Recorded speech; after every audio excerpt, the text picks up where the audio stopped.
Right, ding, ding, ding. That was some sort of a bell. Transfer time is here. Late on Thursday evening, we got what I would call probably our first substantial transfer report of the season. Who was mentioned? Who was reporting it? Why should I probably not mention who was reporting it? You will find out all of those juicy details in about 6 seconds.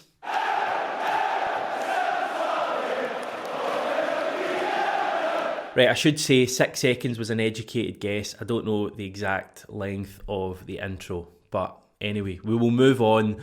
The reports that you'd probably be familiar with by now, we actually had an avalanche of reports last night. There was loads of things that came out. I'll do my best to kind of discuss them in this video. Bits on Eddie Howe, bits on Odsonne Edouard, bits on transfers. In fact, that's where we're going to start.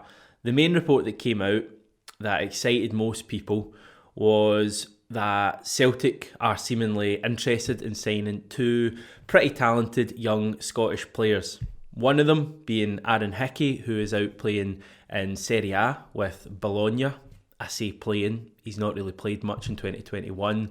And Kevin Nisbet, who is certainly playing a bit closer to home with Hibs, who play in Edinburgh. Right, on to the tricky bit of this video.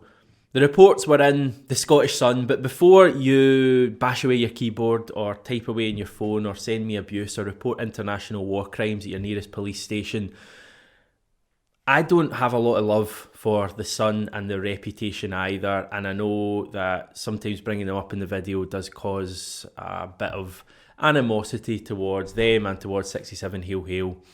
I think when it's exclusive stories that interest Celtic fans, it's kind of a necessity that I bring them to the table.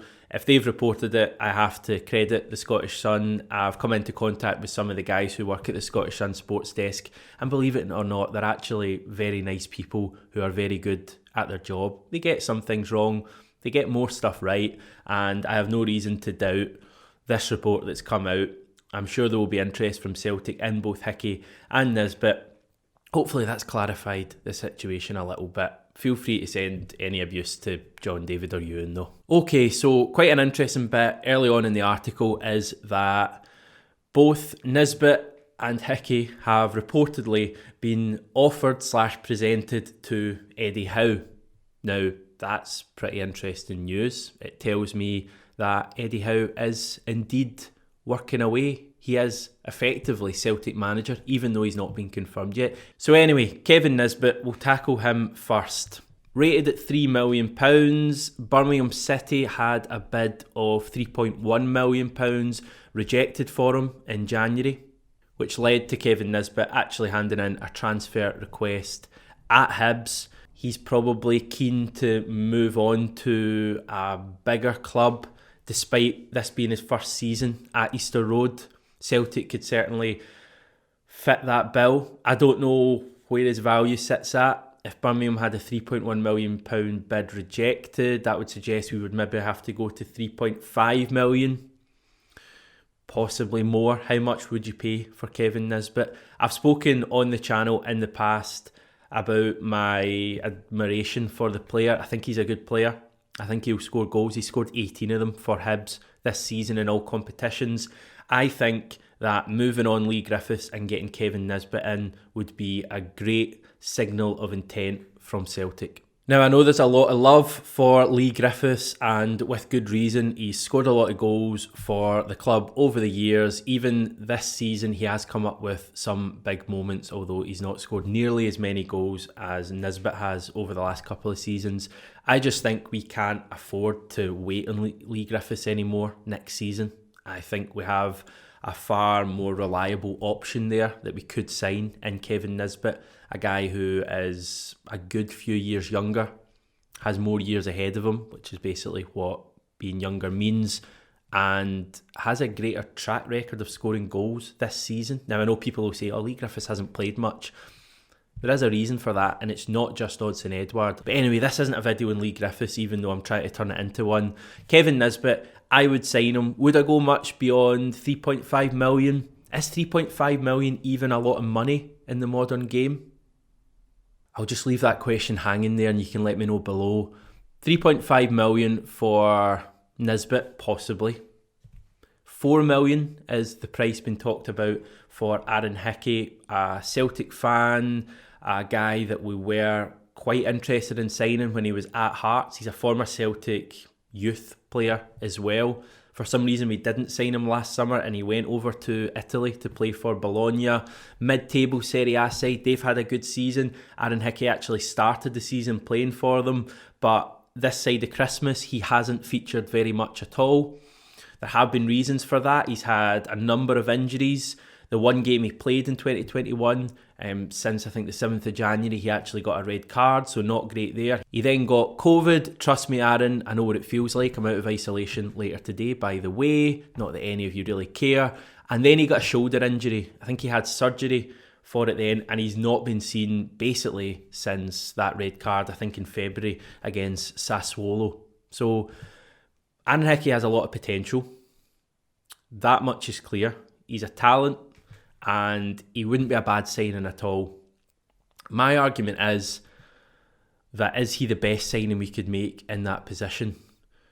I would argue that Josh Doig at Hibs is a better option. Now, I know it's probably hard to tell that. I can't claim to have seen either of the two playing every single week. I just think that Josh Doig seems to have more about his game from the limited stuff I've seen. But if I'm going to throw a third name into the mix, and a player we've been linked with in the past, it is Birger Meling.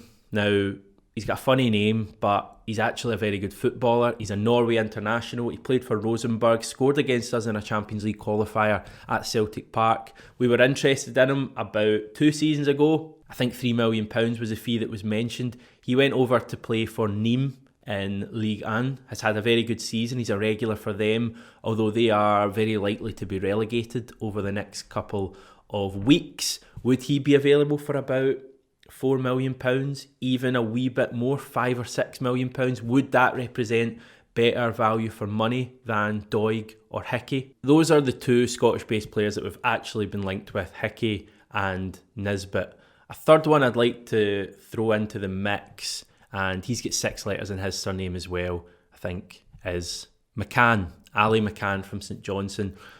Now, we've been linked in the press a little bit. I think we'd scouted him. There's not been anything really much more concrete than that. He is a Northern Ireland international, so he's not strictly Scottish, but he is Scottish.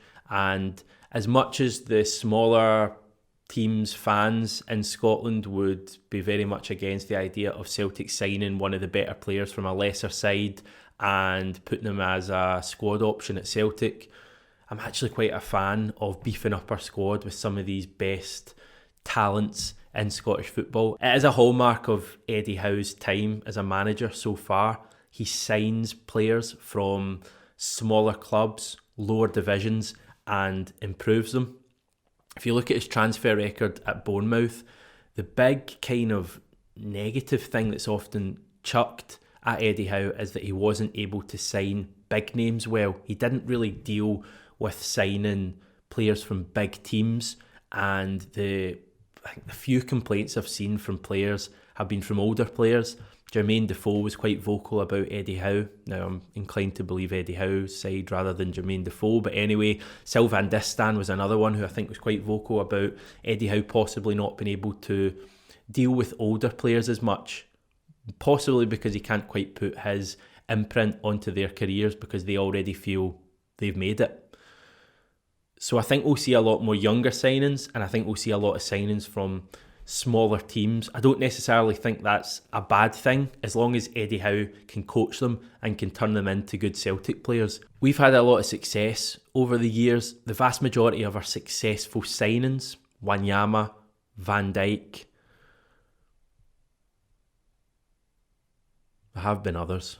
Sorry, had a bit of a moment there. Even players like Stuart Armstrong have come from smaller teams, been brought to Celtic and really improved. And I think that's the project we could see with Eddie Howe as manager. He'll improve players, so I don't necessarily think we should be worried if we are signing more players from Scotland, the likes of Nisbet and Hickey. People may look at Nisbet and go, he plays with Hibs, is he going to be good enough to score goals in the Champions League or the Europa League or goals to win the league for Celtic? But I think Eddie Howe will improve these players a lot, as well as the players that are currently at the squad. But that's not even the main reason that I made this video and I called you up today, because there was a really interesting line contained in the report that suggested that Celtic would be looking to do business early ahead of the Champions League qualifiers. Now, it's probably pretty obvious that Celtic are going to be looking to do business as early as possible, and I'm sure if Celtic were to speak about their transfer plans, they would say that to supporters. But it's also quite reassuring because it shows that work has been done at the moment, and the fact that these two players have been suggested to Eddie Howe shows that he is doing the work in the background, and to all intents and purposes, he is the Celtic manager. It may not have been confirmed yet, but there is really no doubt left in it now. I genuinely am excited for the new season. I just think we've got so much to look forward to. We're going to have so much transfer chat, and that's one of the best things about being a football fan, being able to hear, oh, your club's been linked with him, let's look into him, let's get up the dodgy YouTube compilation videos. And then the signings are made and you get to see these players' debuts. Some of the funnest seasons I've had as a Celtic fan have been the first season of new managerial regimes. Now, I can't claim to remember Martin O'Neill's first season. I remember Neil Lennon's first season. That was a hell of a fun ride, even though we didn't win the league. Brendan Rodgers' first season was obviously incredible. Even Ronnie Dyla's first season, with a number of the signings there. I think it just brings a bit of freshness to the club and gets everyone excited. So I'm genuinely looking forward to seeing what the next few months and the next season has to offer. We're going to have a whole new team, basically, players we can get excited about. We're going to have a new ethos at the club. We're going to have a new manager, the new chief executive, who hasn't really properly started yet on his own until the start of July. Still, hopefully, a sporting director. I'm sure that'll clear itself up in the coming weeks and months. And yeah, there's so much to be excited about.